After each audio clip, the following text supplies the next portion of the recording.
Assalamu alaikum students, I'm Samra Batul and it's BS Zoology second semester class. The subject is algebra and trigonometry and today's topic is determinants. हम जो topic discuss कर रहे थे वो matrices था, ये भी मैट्रिसेस से ही रिलेटेड है। मैट्रिक्स का डिटर्मिनेंट फाइंड आउट करना, राइट। तो डिटर्मिनेंट जब मैट्रिक्स की आपको डेफिनेशन करवाई थी तो मैंने आपसे कहा था कि मैट्रिक्स जो होता है एक वेक्टर होता है, वेक्टर की रिप्रेजेंटेशन है मैट्रिक्स, और जो रियल नंबर्स हैं उन्हें हम स्केलर्स कहते हैं। तो डिटर्मिनेंट ऑफ अ मैट्रिक्स यानी उसकी स्केलर वैल्यू। डिटर्मिनेंट खुद एक स्केलर वैल्यू होती है, मैट्रिक्स एक वेक्टर वैल्यू होती है, ठीक है। अब consider a 2x2 matrix A. Determinant of A is denoted by A. इस तरह से ये स्ट्रेट लाइंस के अंदर ए मॉडुलस की फॉर्म में इसको लिखते हैं, लेकिन इसको डिटर्मिनेंट ऑफ ए ही पढ़ते हैं। Is a number and can be evaluated by cross, जो है आपने मल्टीप्लाई करना है इसके प्रिंसिपल डायगनल के elements minus secondary diagonal elements की प्रोडक्ट, यानी A11 A22 minus A12 A21।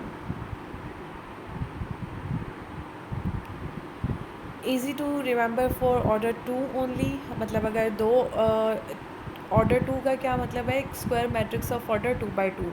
Determinant जो है वो सिर्फ स्क्वायर मैट्रिक्स का फाइंड आउट कर सकते हैं, और ऑर्डर 2 लिखने का मतलब ये है कि उसका ऑर्डर है 2x2। तो अगर 2x2 मैट्रिक्स है और आपने उसका डिटर्मिनेंट फाइंड करना है तो उसका ये मेथड है। आसानी से आप इसको इस तरह से याद कर सकते हैं कि क्रॉस मल्टीप्लिकेशन होती है, लेकिन मेक श्योर कि A11 A22 minus A12 A21 है, साइन का ध्यान रखिएगा, ठीक है। और ये एग्जांपल भी है, वैल्यू द डिटर्मिनेंट ऑफ एक मैट्रिक्स आपको गिवन है 1 2 3 4, उसका डिटर्मिनेंट आपने फाइंड करना है। तो उसका डिटर्मिनेंट किसके इक्वल होगा, 1 multiply by 4 minus 2 multiply by 3, यानी 4 minus 6 which is equal to -2। Practice के लिए प्रॉब्लम दो क्वेश्चन आपको गिवन है, find the determinant of these matrices, ठीक है। उसी मेथड से जैसे आपने पिछले एग्जांपल की आपने इसको सॉल्व करना है। अगर मैट्रिक्स का ऑर्डर 3 हो या ऑनवर्ड, इससे भी ज़्यादा ऑर्डर का मैट्रिक्स हो, लेकिन आपने जो है ना वो आपके सिलेबस में मेरा ख्याल है 3x3 मैट्रिक्स तक ही है। मे बी अगर 4x4 मैट्रिक्स का डिटर्मिनेंट फाइंड आउट करना आ जाए तो वो इन्हीं सेम लाइंस पे आपने फाइंड आउट करना है, ठीक है। लेकिन 2x2 थोड़ा इजी है, और जो 3x3 मैट्रिक्स का डिटर्मिनेंट फाइंड आउट करना थोड़ा सा लेंथी है, डिफ़िकल्ट नहीं है, लेंथी प्रोसीजर है।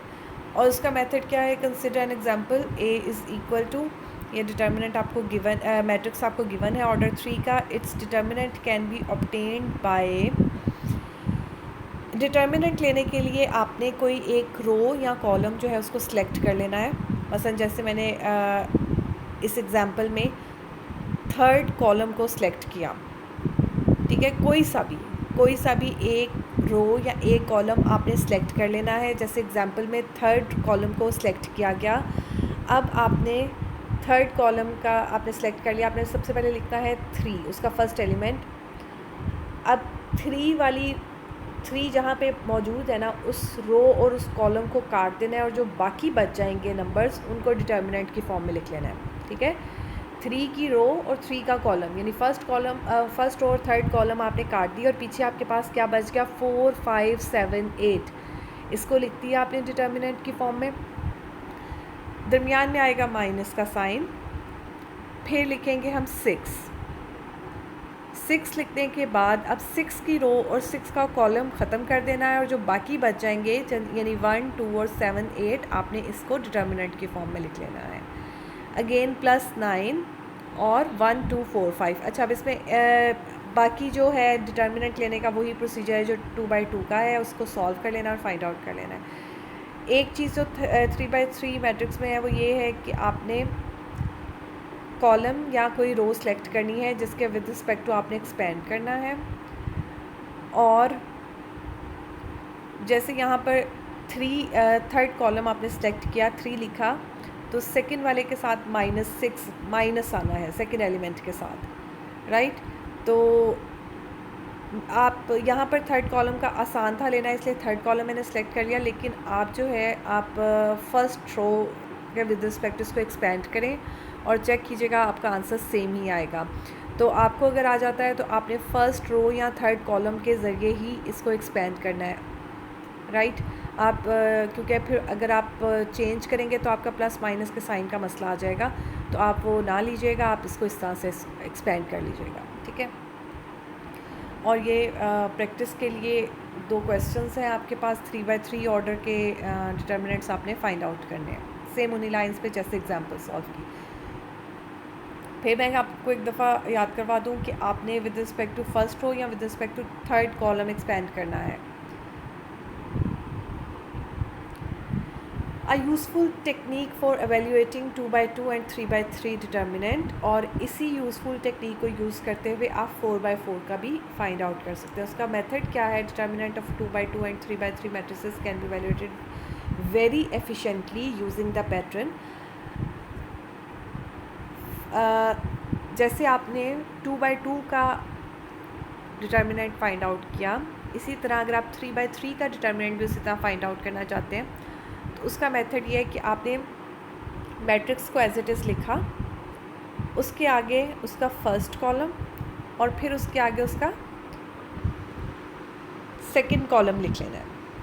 3 है तो 2 कॉलम्स लिखने हैं, 4 होते तो 3 कॉलम्स लिखते, 5 होता तो हम 4 कॉलम्स लिखते आगे, ठीक है। इस तरह इस टेक्निक से आप ऑनवर्ड्स हायर ऑर्डर के भी डिटर्मिनेंट्स इजीली फाइंड आउट कर सकते हैं। कॉलम्स लिखने के बाद आपने इस तरह से लाइंस डाल देनी है। अब ये लाइंस आपने डालते वक्त सिर्फ एक चीज़ का ख़ास ख्याल रखना है कि जो प्राइमरी डायगोनल की लाइंस हैं आपने उनको पहले लिखना है, फिर माइनस का साइन डालना है दरमियान में, और सेकेंडरी डायगोनल्स वाली को बाद में लिखना है। सिर्फ सिंपल सी ये टेक्निक है, बाकी लाइंस लगानी आसान है। A11 A22 A33 मल्टीप्लाई किया, ये एग्जाम्पल पे आ जाए, एग्जाम्पल से आसान हो जाएगा आपके लिए समझना है। देखें फर्स्ट एग्जाम्पल तो आपने 2x2 का है, आपने मल्टीप्लाई किया और आंसर निकाल लिया। 3x3 में देखें हमने मैट्रिक्स लिखा एज इट इज़, फिर उसका फर्स्ट कॉलम और सेकंड कॉलम लिखा, थर्ड नहीं लिखना, और फिर इस तरह से लाइंस लगा ली। अब पहला जो प्राइमरी डायगोनल है ना, diagonal lines 1 multiply by 5 multiply by 9, इन तीनों को मल्टीप्लाई करके 45 लिख दिया। 2 मल्टीप्लाई बाय 6 मल्टीप्लाई बाय 7, इन तीनों को मल्टीप्लाई करके प्लस 84 लिख दिया। फिर तीसरा क्या है? 3 मल्टीप्लाई बाय -4 मल्टीप्लाई बाय -8, जो नंबर्स के साथ माइनस है उसको आपने इग्नोर नहीं करना, आपने उसको वैसे ही मल्टीप्लाई करना है और आपका जो भी साइन आए इनको मल्टीप्लाई करके प्लस 96 आंसर आ गया। इसको एक ब्रैकेट में लिखा, दरमियान में माइनस का साइन डाला, दूसरी ब्रैकेट शुरू की और फिर सेकेंडरी डायगोनल एलिमेंट्स को मल्टीप्लाई करके लिख दिया। 3 multiply by 5 multiply by 7 which is equal to 105, 1 multiply by 6 multiply by -8 which is equal to -48। ये नंबर्स का -48 आपका फॉर्मूले से इसका कुछ लेना देना नहीं है, ठीक है। Again 2 multiply by -4 multiply by 9 which is equal to -72। अब इन नंबर्स को सॉल्व कर लेना है आपने, ब्रैकेट्स वाले नंबर्स को पहले सॉल्व करें, फिर जो आंसर आए माइनस करें और फिर आपका आंसर 240 आएगा। तो ये इजी मेथड भी है, आसान भी है और एफिशिएंट भी है, मतलब क्विक है उससे जो आपने पहले मेथड किया। दोनों मेथड ही आपको आने चाहिए, क्योंकि जब आपने इन्वर्स निकालना है तो उसकी भी आपकी प्रैक्टिस हो जानी है पहले वाले मेथड की। लेकिन अगर सिर्फ डिटर्मिनेंट निकालना आता है तो मैं आपको सजेस्ट करूँगी आप ये वाला मेथड यूज़ कर लें, क्विक और ईजी है, right. Determinants. The following properties are true for determinants of any order. If every element of a row is 0, then determinant of A is equal to 0। अब determinant की properties हैं, ये भी important है objective type के लिए भी। अगर किसी मैट्रिक्स में कोई एक रो या एक कॉलम पूरे का पूरा 0 हो जाता है तो उसका डिटर्मिनेंट क्या होगा? 0 के इक्वल आएगा। और ए ट्रांसपोज का determinant is equal to A determinant. Product अगर आप ले लेते हैं और डिटर्मिनेंट फाइंड करते हैं तो वो उसके डिटर्मिनेंट्स की प्रोडक्ट के इक्वल होता है, थर्ड प्रॉपर्टी, राइट। तो ये तीन प्रॉपर्टीज़ थी डिटर्मिनेंट की। अब आ जाती हैं types of matrices, orthogonal matrix. Types of matrices हमने पहले भी किया था, ठीक है, वो डेफिनेशंस भी हैं और ये भी अब जो साथ साथ आती जाएंगी वो भी करवाती जाऊंगी। Types of matrix. Orthogonal matrix कैसा मैट्रिक्स होता है? Matrix A is said to be orthogonal if A multiply by A transpose is equal to identity element matrix. Identity matrix आप लोगों को याद होगा 1 0 0 0 1 0 0 0 1, राइट। तो वो अगर इस किसी मैट्रिक्स को उसके ट्रांसपोज के साथ मल्टीप्लाई करें और आंसर जो है उसका आइडेंटिटी आ जाए, या इन अदर वर्ड्स के A inverse is equal to A transpose, तो ऐसे मैट्रिक्स को हम ऑर्थोगोनल मैट्रिक्स कहते हैं। और ये एक एग्जांपल है जिसमें प्रूव किया गया है कि ये ऑर्थोगोनल मैट्रिक्स है। Properties of matrix. अब इन प्रॉपर्टीज़ से पहले आपको इन्वर्स का पता होना चाहिए। इन्वर्स क्या है? जैसे 2 का मल्टीप्लिकेटिव इन्वर्स क्या होता है? 1/2 ना, यानी 2 को हमने 1/2 से मल्टीप्लाई किया तो आंसर 1 आना चाहिए। इसी तरह जब हम इन्वर्स की मैट्रिक्स में बात करते हैं तो हम मल्टीप्लिकेटिव इन्वर्स की ही बात करते हैं। एक ऐसा मैट्रिक्स जिसको अगर हम उससे मल्टीप्लाई कर दें तो आपका जो आंसर है वो आइडेंटिटी मैट्रिक्स आए, तो हम कहेंगे कि ये एक दूसरे के इन्वर्स हैं। मतलब ए को बी से मल्टीप्लाई किया और आंसर आइडेंटिटी आ गया, it means that B is inverse of A. Similarly A is inverse of B. तो इन्वर्स ये है, डेफिनेशन आगे आएगी बी। प्रॉपर्टीज़ ऑफ अ मैट्रिक्स में ये है कि A B inverse is equal to B inverse A inverse. Transpose के लिए भी यही होता है। ए ट्रांसपोज का transpose is equal to A and lambda A transpose is equal to lambda A transpose. यानी किसी स्केलर से अगर आप मल्टीप्लाई करते हैं जिससे कोई फ़र्क नहीं पड़ता कि बाद में करें या पहले करें। ए प्लस बी का transpose is equal to A transpose plus B transpose, और प्रोडक्ट लेते हुए जो है A B transpose is equal to B transpose A transpose, right. ये प्रॉपर्टीज़ हैं मैट्रिक्स की। प्रॉपर्टीज़ आपने डिटर्मिनेंट की भी की, तो उसके अलावा आपने अरिथमेटिक ऑपरेशंस जो थे उसकी प्रॉपर्टीज़ मैट्रिसेस में की, जिसमें एसोसिएटिव और कॉम्यूटेटिव वगैरह आए। ये सारी प्रॉपर्टीज़ एज अ डेफिनेशन तो नहीं आएगी, चांसेस कम है, लेकिन आपको याद होनी चाहिए ऑब्जेक्टिव के लिए। हाँ, ये प्रॉपर्टीज़ बहुत ज़्यादा इंपॉर्टेंट है।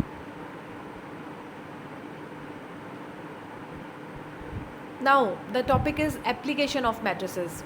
मैट्रिसेस कहाँ कहाँ इस्तेमाल होते हैं, कौन सी प्रॉब्लम्स को सॉल्व करने के लिए मैट्रिसेस इस्तेमाल होते हैं? तो मैट्रिसेस का जो सबसे इसकी इम्पॉर्टेंट एप्लीकेशन है, ये सिस्टम ऑफ लीनियर इक्वेशन को सॉल्व करने के लिए यूज़ होता है, ठीक है। Method of solving a system of linear equations. Linear equation की मैंने लास्ट लेक्चर में आपको बताया था लीनियर इक्वेशंस कैसी होती हैं, फिर मैंने आपको सॉल्व करना भी एक क्वेश्चन में सिखाया था कि उसको कैसे एलिमिनेशन मेथड या जो है एलिमिनेशन मेथड से आप उसको सॉल्व कर सकते हैं। उसके 3 जो सिस्टम ऑफ लीनियर इक्वेशन होता है ना, उसको सॉल्व करने के 4 मेथड्स हैं। आपको चारों ऐसे नहीं आएगा कि इस मेथड से इसको सॉल्व करें, आपको जस्ट सॉल्व करना आ जाएगा, solve the system of linear equation. तो आपको जौन सा आसान लगता है मेथड आप वो चूज़ कर सकते हैं। मैंने आपको एक मेथड पहले करवाया, एलिमिनेशन मेथड, जिसमें क्या करते हैं, इक्वेशंस में जो वेरिएबल्स हैं उनके कोफिशिएंट को सेम करते हैं मल्टीप्लाई करके, और फिर उन्हें ऊपर नीचे रख के माइनस कर देते हैं, और फिर एक वेरिएबल ख़त्म हो जाता है, दूसरे वेरिएबल का आंसर आ जाता है। तो एलिमिनेशन मेथड उसको कहते हैं। मैं बार बार आपसे कह रही हूँ कि बुक्स आपके पास रेकमेंडेड जो बुक्स हैं उनमें आपको इसके क्वेश्चंस मिल जाएंगे, आप प्रैक्टिस करें। 40 मिनट के जो लेक्चर में 2 टॉपिक्स कवर करवाना, और वो पॉसिबल नहीं है कि मैं आपको ज़्यादा प्रैक्टिस करवा सकूँ। मैं सिर्फ आपको कोशिश करूँगी कि कॉन्सेप्ट्स जो हैं वो सारे दूँ, और ये जो क्वेश्चंस आपको असाइन कर रही हूँ साथ साथ आप इसे सॉल्व करें, इनकी प्रैक्टिस करें। इन्हीं की प्रैक्टिस से भी आपकी बहुत ज़्यादा क्यूरीज सॉल्व हो जाएंगी। और अगर आप कुछ ज़्यादा अच्छी तरह से एक टॉपिक को प्रिपेयर करना चाहते हैं तो फिर आप बुक्स की हेल्प भी ले सकते हैं, ठीक है। लेकिन ये सिर्फ मेरे पढ़ाने से या मेरा लेक्चर सुनने से आपको नहीं आ जाएगा, आपको ख़ुद प्रैक्टिस भी करनी पड़ेगी। जब तक आप अपने हाथ से क्वेश्चन सॉल्व नहीं करेंगे और फिर सॉल्व करते हुए आपको जो प्रॉब्लम्स आ रही हैं आप उन्हें डिस्कस नहीं करेंगे, तो आप जो है कभी भी आपको ये समझ नहीं आएगा, और ना ही आप फिर पेपर में अगर समझ ऐसे आपको लगेगा कि शायद मैं ये क्वेश्चन सॉल्व कर लूँगी, नहीं, आपको फिर पेपर में मुश्किल होगा, क्योंकि पेपर लेंथी होता है, टाइम कम होता है, तो आपने इसकी प्रैक्टिस ज़रूर करनी है। तो सिस्टम ऑफ लीनियर इक्वेशन की हम बात कर रहे थे, 4 मेथड्स हैं इसके, आपको मेथड मेंशन नहीं किया जाएगा, लेकिन मैंने आपको 2 मेथड्स करवा दिए हैं, एक एलिमिनेशन मेथड करवाया आपको, और अब ये दूसरा मेथड जो है क्रैमर्स रूल, यानी मैट्रिसेस की हेल्प से जो है सिस्टम ऑफ लीनियर इक्वेशन को सॉल्व करना। तो उसके क्रैमर्स रूल है, इसकी हेल्प से हम सिस्टम ऑफ लीनियर इक्वेशन को सॉल्व करते हैं। तो सबसे पहले तो सिस्टम ऑफ लीनियर इक्वेशन आपके सामने आ गया। ये क्वेश्चंस हैं,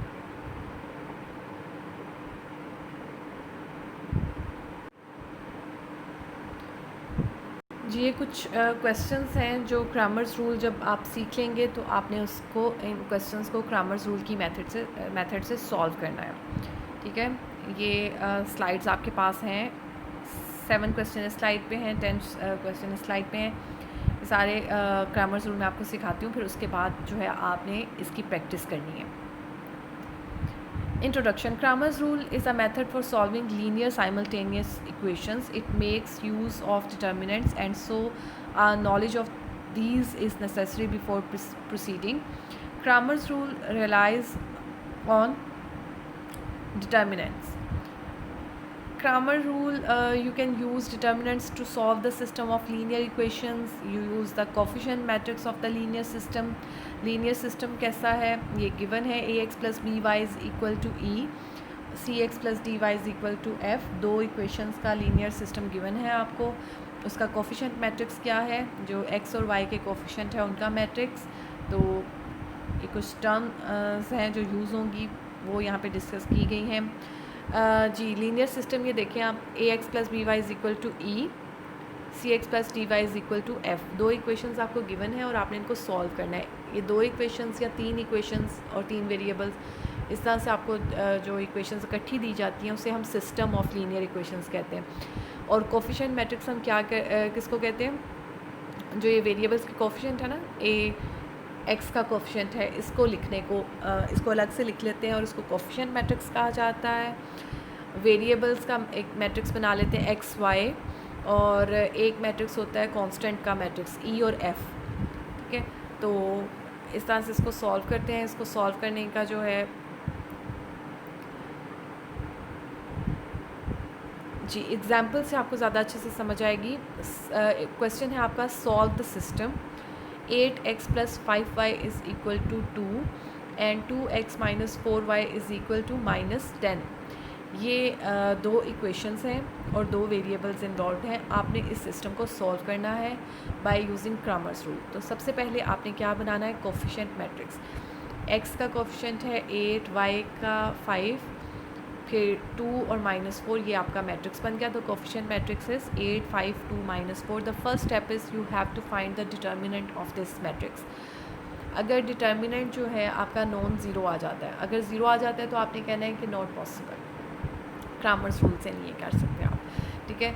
तो अगर आप इसका जो डिटर्मिनेंट है वो नॉन ज़ीरो आ जाता है, जैसे कि इस क्वेश्चन में हुआ, आपने डिटर्मिनेंट फाइंड किया, जो आपके पास आंसर है -42। अब अगला स्टेप क्या है, 2 वेरिएबल्स है ना, x और y, इनकी वैल्यू आपने फाइंड करनी है। तो x इज़ इक्वल टू, अब x की वैल्यू फाइंड करने के लिए आपने क्या करना है, x is equal to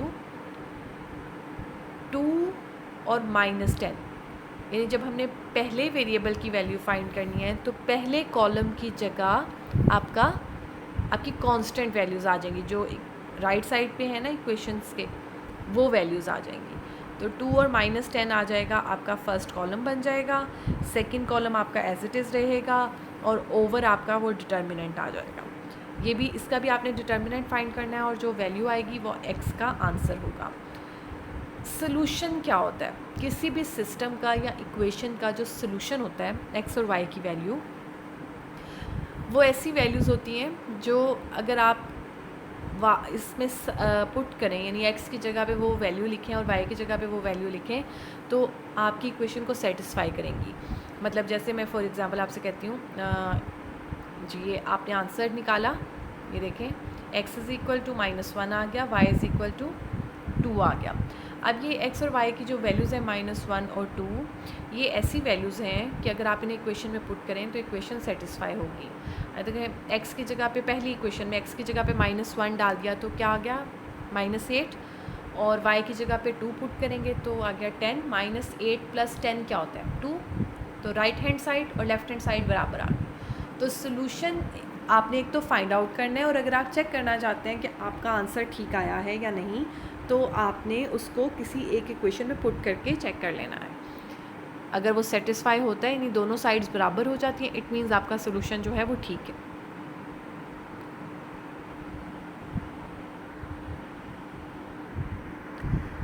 applying Kramers rule on a system of 2 equations, जैसे पिछले में भी आपने 2 इक्वेशंस पे ही किया, अब भी ये एक और एग्जांपल है।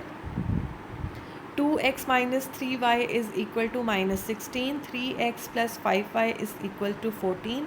फर्स्ट ऑफ ऑल आपने कोफिशिएंट मैट्रिक्स बनाना है विच इज़ इक्वल टू, ये d इज़ इक्वल टू लिखा हुआ है ना, डिटर्मिनेंट ऑफ कोफिशिएंट मैट्रिक्स, ये आपने फाइंड आउट किया और सबसे पहले उसका डिटर्मिनेंट निकाला विच इज़ इक्वल टू 19। अगर ये 19 है यानी नॉन ज़ीरो है, तो अब आप आगे फर्दर इसको सॉल्व कर सकते हैं, और उसको करने का तरीका क्या है, ये dx dy लिख लें, x जिस तरह पिछले क्वेश्चन में किया वैसे आप सॉल्व कर लें, जैसे आपको आसानी लगती है आप इसको सॉल्व कर लें। तो x की वैल्यू निकालने के लिए आपने क्या करना है, फर्स्ट कॉलम को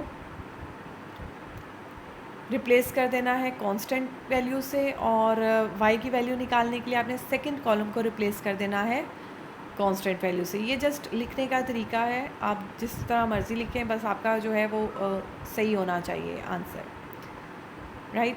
तो इस केस में x इज़ इक्वल टू -2 आ गया, y इज़ इक्वल टू 4 आ गया। Now you can check your answer. x की जगह पे -2 इक्वेशन में पुट करें और y की जगह पे 4 पुट करें, आप देखिएगा दोनों साइड्स जो हैं वो सेटिस्फाई हो जाएंगी। तो अगर आपको ऑब्जेक्टिव में क्वेश्चन आ जाता है it is the solution of this equation या दिस सिस्टम ऑफ इक्वेशन, तो उसको चेक करने के लिए आपको पूरा क्वेश्चन सॉल्व करने की ज़रूरत नहीं है कि आप पूरा क्वेश्चन सॉल्व करें और फिर निकालें और फिर से ये आंसर मैच करें, नहीं। आपने जस्ट वो जो ऑप्शंस होंगे आपके पास उनको आपने उसमें पुट करके चेक कर लेना है, और आपने कोशिश कीजिएगा ऐसी इक्वेशन सेलेक्ट करें जिसमें पुट करना आसान है और आपकी कैलकुलेशन में गलती ना हो, और फिर आपने पुट करके उसको चेक कर लेना। अगर वो किसी को कोई उनमें से जो सेटिस्फाई करता है वही उसका सोल्यूशन होगा, right. Now expanding by minors, evaluating a 3/3 determinant. जो पहले भी आपको डिटर्मिनेंट ऑफ 3/3 मैट्रिक्स करवाया मैंने, और मैंने आपसे कहा कि 2 मेथड्स उसके मैंने करवाए कि अगर आपको डिटर्मिनेंट सिर्फ अकेला डिटर्मिनेंट फाइंड आउट करना आता है तो आपने उसको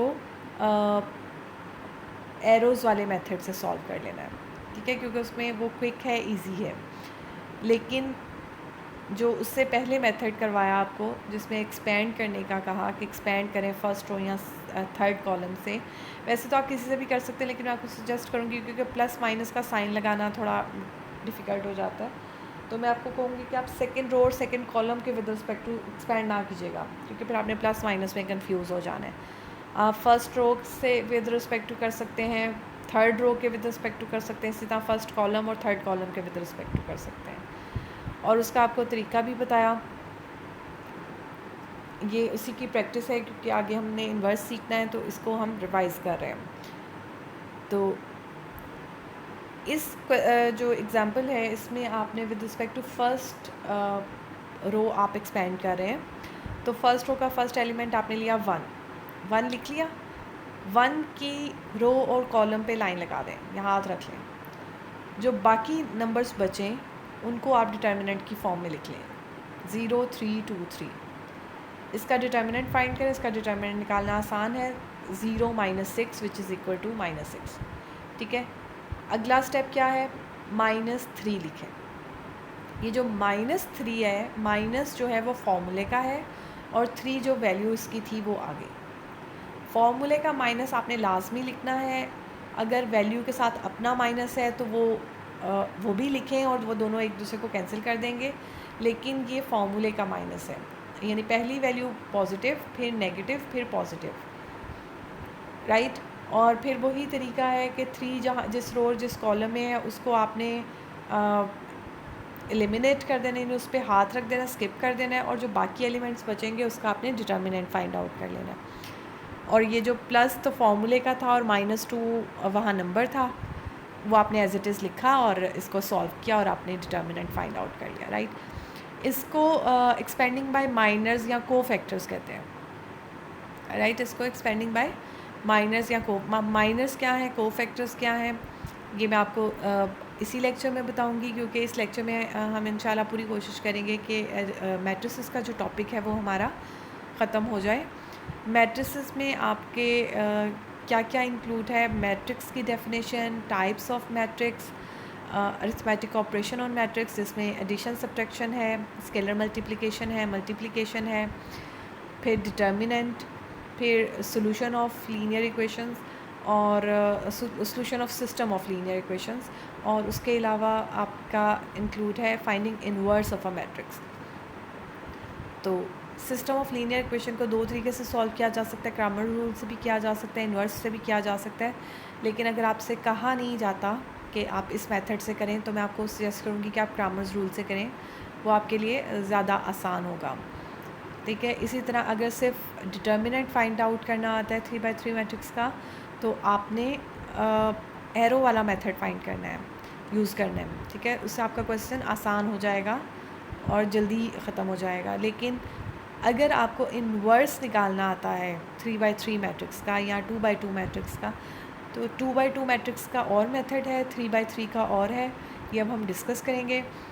और ये दोनों आपने करने, ये ऐसा नहीं है कि ये ज़्यादा मुश्किल हैं तो ये पेपर में नहीं आएंगे, या लेंथी हैं तो पेपर में नहीं आएंगे।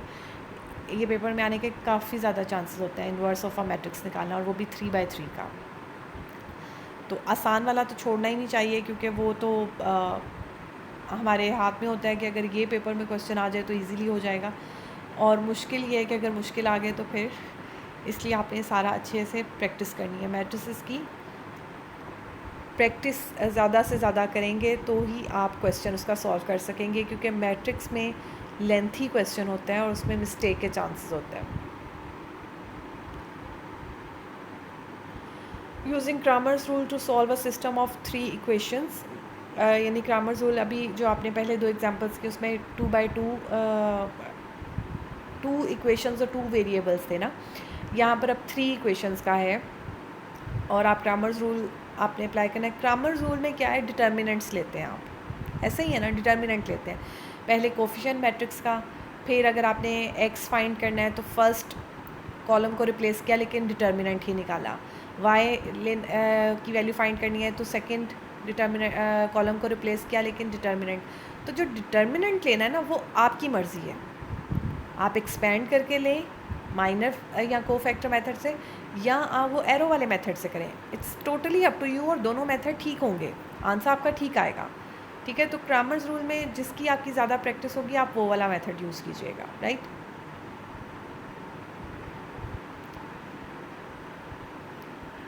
द सिस्टम ऑफ इक्वेशंस जो 3x3 है, it can be written as, मतलब ये जो फर्स्ट मैट्रिक्स है ये कोफिशिएंट मैट्रिक्स है, दूसरे वेरिएबल का, यानी वेरिएबल्स जो x1 x2 x3 थे उनको ऐसे लिख दिया, और जो थर्ड वाला है उसे कांस्टेंट वैल्यूज़ का मैट्रिक्स कहते हैं, b1 b2 b3, और इसको a x is equal to b से भी डिनोट किया जा सकता है, capital A capital X capital B से डिनोट किया जाता है, क्योंकि मैट्रिसेस हैं तो कैपिटल लेटर हम यूज़ करेंगे, ठीक है। तो इसको x1 x2 x3 की आप वैल्यूज़ निकालना चाहते हैं, आप क्रैमर्स रूल यूज़ कर सकते हैं, और इसके अलावा इन्वर्स मेथड भी यूज़ कर सकते हैं। इन्वर्स मेथड अभी मैं आपको करवाऊँगी, लेकिन क्रैमर्स रूल आपको करवा दिया है तो आप अभी क्रैमर्स रूल से इस क्वेश्चन को सॉल्व कर लें।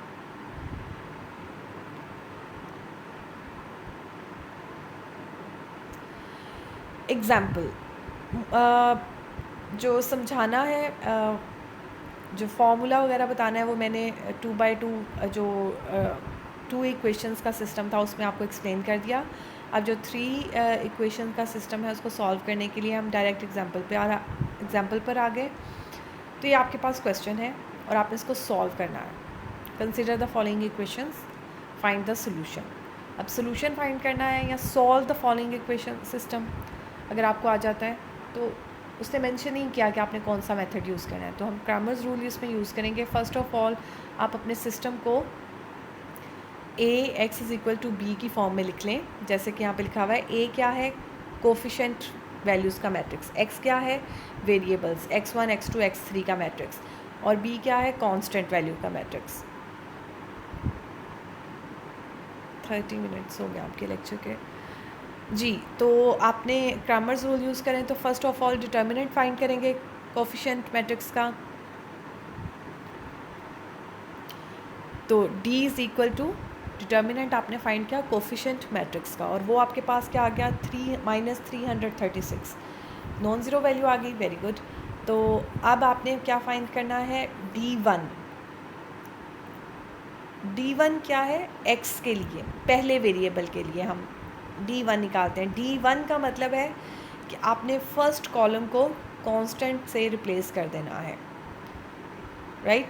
2 -3 और 5 का आपने रिप्लेस किससे कर देना है, 36, 7 और -31 से। अब आपके पास एक मैट्रिक्स आ गया जिसका आपने डिटर्मिनेंट निकालना है। डिटर्मिनेंट निकालना it's totally up to you, बार बार बता रही हूँ कि आप एक्सपेंड करके भी निकाल सकते हैं फर्स्ट रो या सेकंड कॉलम, फर्स्ट रो या किसी भी रो या कॉलम से, और आप उसे एरो मेथड से भी कर सकते हैं। यहाँ पर मैं आपको सजेस्ट करूँगी आप एरो मेथड से ही करें।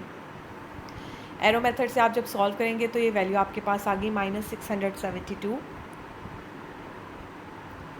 d2 का मतलब है सेकेंड कॉलम को आपने रिप्लेस कर दिया और वैल्यू निकाली। d3 का मतलब है थर्ड कॉलम को रिप्लेस किया और वैल्यू फाइंड आउट कर ली।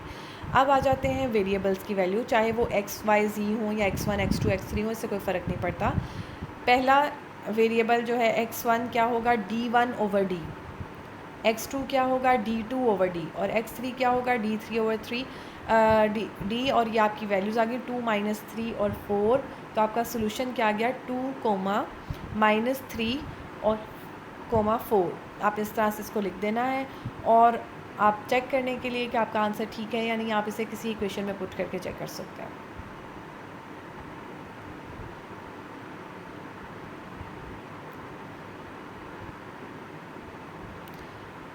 ये एक्सप्लेन किया गया है कि कैसे उसको हमने सॉल्व किया। आप d1 d2 निकाल के भी इसको कर सकते हैं, वो ज़्यादा आसान है, उसमें आपको इस तरह ये लिखना नहीं पड़ेगा और मेस नहीं क्रिएट होगा। लेकिन ये चीज़ भी इसलिए बतानी ज़रूरी थी क्योंकि बुक्स में बाज़ात इस तरह से किया हुआ है, कुछ बुक्स में कुछ में उस तरह, तो आपने कंफ्यूज नहीं होना कि मेथड चेंज हो गया है। मेथड सेम है, आंसर भी सेम है, आप जैसे आपको आसान लगता है आप इसको सॉल्व कर लें।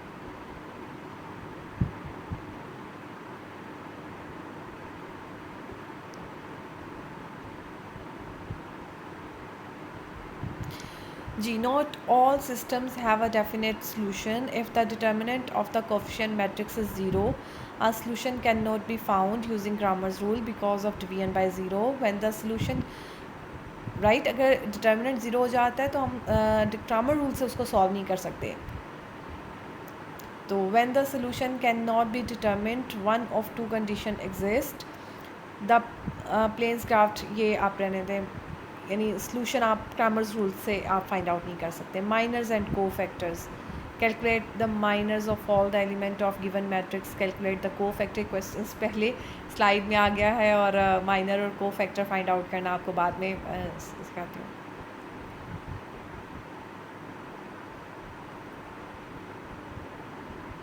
इन्वर्स की डेफिनेशन मैंने पहले भी आपको बताई है, ये अब स्लाइड में भी आ गई है, आपसे नोट कर सकते हैं। Let A be an square matrix of order n, the n square matrix B of the same order is called the inverse of A if AB is equal to BA is equal to I।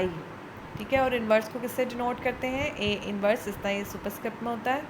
और the necessary and sufficient condition for finding inverse is that the matrix must be a non singular matrix. Non singular matrix क्या, कौन सा matrix होता है, जिसका determinant 0 के equal नहीं होता,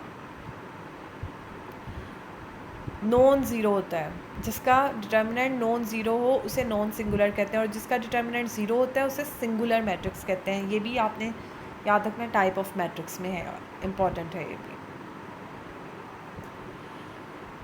जी, if A is any n by n matrix and Cij जी डेफिनेशन है, if A is any n by n matrix and C I J is the cofactor of A I J, then the matrix C11, C12, C1n and is called the matrix of cofactors from A. The transpose of the matrix is called the adjoint of A and is denoted by adjoint of A. Inverse of a matrix. If A is an invertible, यानी जिसका inverse exist करता हो उसे invertible matrix कहते हैं, then A inverse is equal to 1 over determinant of A into adjoint of A. Determinant find out करना आता है, आपने डिटर्मिनेंट निकाल कर पहले चेक कर लेना है कि आपका जो मैट्रिक्स है वो नॉन सिंगुलर है. अगर वो नॉन सिंगुलर है तो इट मीन्स उसका आप इन्वर्स फाइंड आउट कर सकते हैं. और उसका इन्वर्स फाइंड करने का क्या मेथड है? Adjoint of A over determinant of A. अब एडजॉइंट ऑफ ए क्या है? एडजॉइंट ऑफ ए जो है वो 2/2 मैट्रिक्स में और है, 3/3 में और डेफिनेशन है. 2/2 का आप आसान है, बुक से आप कर लीजिएगा, वो मैंने इस लेक्चर में नहीं, मैं बार बार कह रही हूँ, टाइम कम है इसलिए नहीं करवाया. 3/3 का एडजॉइंट क्या होता है? एडजॉइंट होता है transpose of the matrix of cofactors, यानी कोफैक्टर्स का मैट्रिक्स लें और उसका फिर आप ट्रांसपोज ले लें. अब कोफैक्टर्स क्या हैं? कोफैक्टर्स आपने फाइंड आउट करने हैं. आप एग्जाम्पल से अच्छे से समझ आएगा. एक मैट्रिक्स लिया ए, हमने इसका अगर इन्वर्स फाइंड आउट करना है तो हमें इसका एडजॉइंट निकालना पड़ेगा. उसके लिए हम क्या करेंगे? A is equal to matrix लिया आपने 3 2 -1 1 6 3 2 -4 0. को फैक्टर C11. C11 का क्या मतलब है कि पहली रो और पहला कॉलम काट दो, जो बाकी बचे उसका डिटर्मिनेंट ले लो. ठीक है, जैसे मैट्रिक्स में भी मैंने आपको डिटर्मिनेंट में भी कहा है ना कि एक्सपेंड करने का तरीका ये, तो को फैक्टर्स का भी है. C11 का क्या मतलब है? फर्स्ट रो फर्स्ट कॉलम काट दें और जो बाकी बच जाए उसका आपने डिटर्मिनेंट फाइंड आउट करना है. C12 का भी यही मतलब है, फर्स्ट रो सेकंड कॉलम काट दें और जो बाकी बचा है वो. इसी तरह आपने जितने एलिमेंट्स हैं ना इसके, उन सब का आपने को फैक्टर्स उसके निकाल लेने हैं. C11, C12, C13, C21, C22, C23 and so on. अब आपने इसको लिख देना है जैसे ये तरतीब में लिखते हैं. मैट्रिक्स ऑफ कोफैक्टर आ गया आपके पास, फिर उसका आपने ट्रांसपोज जब लेना है तो वो आपके पास बन जाएगा एडजॉइंट ऑफ ए. और इसको डिटर्मिनेंट से डिवाइड करके आप ए इन्वर्स फाइंड आउट कर सकते हैं.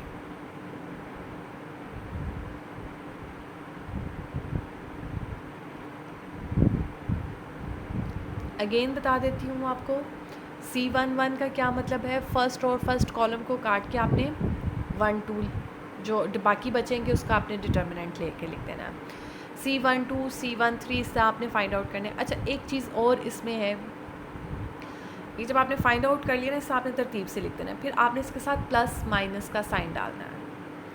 पहले के साथ प्लस, दूसरे के साथ माइनस, तीसरे के साथ प्लस, चौथे के साथ माइनस, पाँचवें के साथ प्लस. ठीक है, ये आपने डालें. अब जिसके साथ तो प्लस है उस पर तो कोई फ़र्क नहीं पड़ेगा, लेकिन जिसके साथ माइनस आएगा तो वो उसका साइन चेंज कर देगा. मतलब अगर आपके पास -4 आंसर है, जैसे C21 का आपका आंसर जब आप सॉल्व करेंगे आप देखेंगे आपका आंसर -4 आएगा, लेकिन जो मैंने अब माइनस खुद से डाला है वो इसको +4 बना देगा. तो बस ये आपने करना है. डिटर्मिनेंट 2/2 मैट्रिक्स के डिटर्मिनेंट कोई इतनी बड़ी बात नहीं है. को फैक्टर्स में 2/2 मैट्रिक्स का आपने डिटर्मिनेंट निकाला है, कोई इतना मुश्किल काम नहीं है. लेकिन हाँ, अगर 3 का है तो 9 आपको निकालने पड़ेंगे. आपने ये 9 आपने को फैक्टर्स निकाले, उनके साथ जो माइनस के साइन जहाँ जहाँ आ रहे हैं वहाँ लगाए और उसको लिख दिया मैट्रिक्स की फॉर्म में. फिर उसका ट्रांसपोज लिया तो आपका एडजॉइंट बन गया. फिर इस एडजॉइंट को आपने एक सिर्फ डिटर्मिनेंट जो है वो पूरा 3/3 का निकालना है. वो आपकी मर्ज़ी है, आप एरो सिस्टम से निकालें या एक्सपेंड करके निकालें, it's totally up to you. वो फाइंड आउट करें और फिर उसको डिवाइड कर दें पूरे के पूरे मैट्रिक्स को. ये लें जी, आपका इन्वर्स आ गया. और ये पेपर में आ जाता है कि इतना स्टूडेंट्स को लगता है जी बहुत लेंथी क्वेश्चन है, पेपर में नहीं आएगा. ऐसा नहीं है. 3/3 का इन्वर्स या डिटर्मिनेंट फाइंड आउट करना आ जाता है. और जो सिस्टम ऑफ लीनियर इक्वेशन है वो भी 3/3 का सॉल्व करना आ जाता है, तो वो अगर आता है आपने क्रैमर्स रूल से कर देना है, या आप ये इन्वर्स मेथड से भी कर सकते हैं।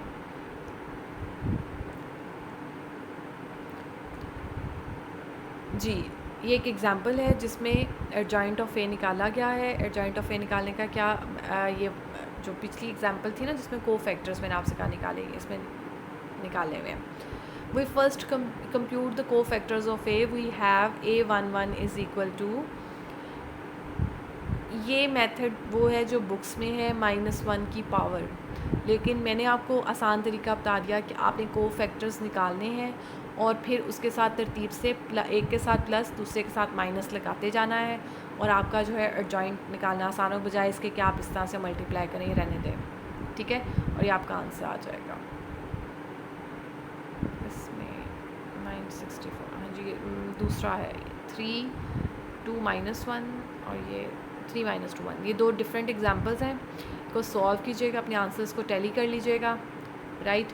और ये ग्रामर रूल की एक और एग्जांपल है, इसको भी आप चेक कर सकते हैं। प्रैक्टिस के लिए क्वेश्चंस आपको दिए हैं, इन्वर्स ऑफ अ मैट्रिक्स, ये दो मैट्रिक्स हैं 2x2 का और एक 3x3 ऑर्डर का, इनके आपने इन्वर्स फाइंड आउट करने हैं।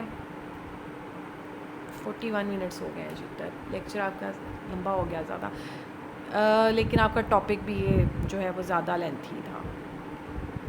अच्छा, होपफुली मैंने कोशिश की है कि आपको अच्छे से एक्सप्लेन करूँ। इसके अलावा अगर आपको कोई भी क्वेश्चन हो तो आप पूछ सकते हैं, मोस्ट वेलकम। और ये जो क्वेश्चंस आपको दिए हैं, आप इसे असाइनमेंट समझ लें या आप ख़ुद से सॉल्व जैसे भी है, क्योंकि अब हार्ड कॉपी तो मुझे मिलती नहीं है, सॉफ्ट कॉपी की फॉर्म में ही मिलेंगे, तो आपने सॉल्व करके ज़रूर भेजें, और अगर कोई क्वेश्चन है तो आप पूछ सकते हैं, राइट। कुछ और क्वेश्चंस हैं साइमल्टेनियस इक्वेशन के, जिसमें 3 क्वेश्चंस का सिस्टम भी है, 2 का भी है, इसे सॉल्व करें और उसके आंसर्स को अगर मुझे नहीं भी सेंड करते तो ख़ुद ज़रूर सॉल्व करके उसको टैली कर लें, राइट। जी, ये क्वेश्चन है, पहला क्वेश्चन पढ़ें, show that a² - 4a + 71 is equal to 0।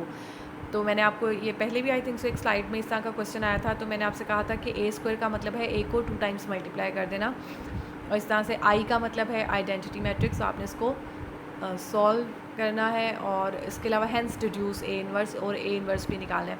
इतना लंबा क्वेश्चन नहीं आता पेपर में, एक चीज़ आएगी इनमें से, लेकिन ये प्रैक्टिस के लिए आपकी ये क्वेश्चंस की मैंने।